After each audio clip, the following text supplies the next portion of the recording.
Every football culture has a player who feels like a final chapter. For Brazil, Neymar became that kind of figure. Not the greatest Brazilian ever, not the most decorated, and not the cleanest legacy. Something stranger. The last global superstar who played like the street was still allowed to interrupt the stadium. That is why calling him a showman is too small. The step-overs, the pauses, the nutmegs, the sudden accelerations were not decoration. They were a language. Neymar played with joy, but he also played with danger, because every extra touch gave the defender one more chance to hurt him, mock him, or turn the crowd against him. Santos was the perfect beginning, because Santos already carried ghosts. Pelé had made the club a myth, and decades later, Neymar arrived with a different kind of electricity. He was thinner, flashier, more internet-shaped, but the message felt familiar. Brazil could still produce a player who made structure look temporary. The mechanics were pure futsal. Neymar did not always beat people by running faster. He beat them by waiting longer. He delayed the touch, invited the tackle, opened the hips, closed the door, then escaped through a gap the defender thought did not exist. That pause was his signature. The defender moved first, Neymar answered second. At Barcelona, the joy became ruthless.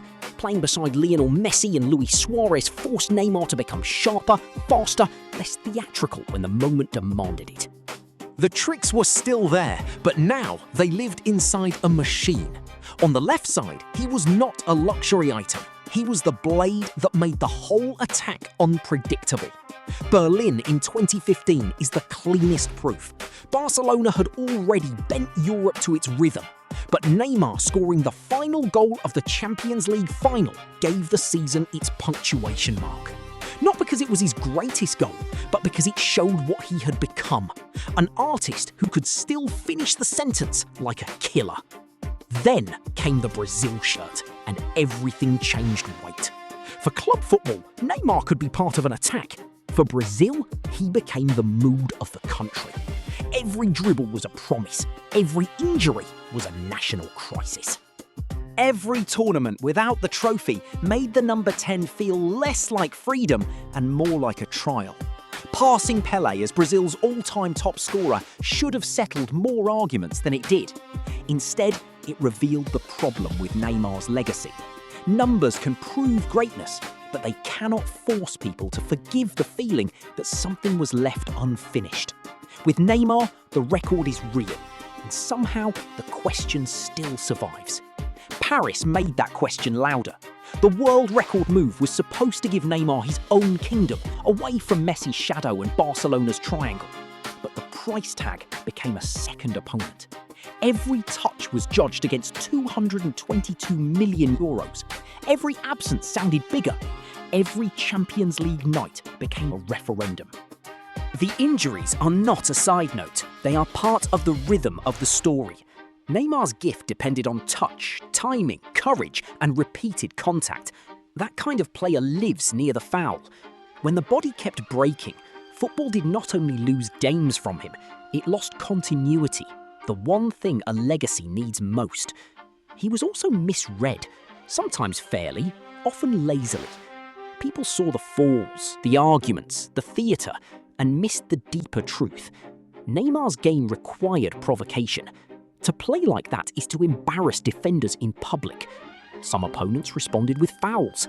Some fans responded with suspicion. The artist paid a tax for making football feel unserious.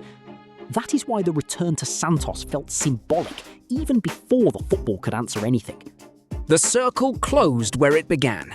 The boy from Brazil, older now, carrying scars, criticism, records, money, and still the memory of the player who once made every touch feel like a dare. So the verdict has to be generous, but not blind.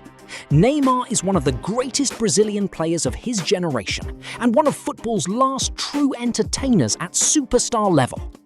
The trophy cabinet can be debated. The choices can be debated. The injuries can be mourned. But the feeling he gave the game is harder to replace. This was Legends from the Football Ledger. If you want Ronaldinho, Zidane, Maldini, Maradona, Henry, Baggio, or another icon next, drop one name in the comments. Because the next episode belongs to the player people still argue about after the final whistle.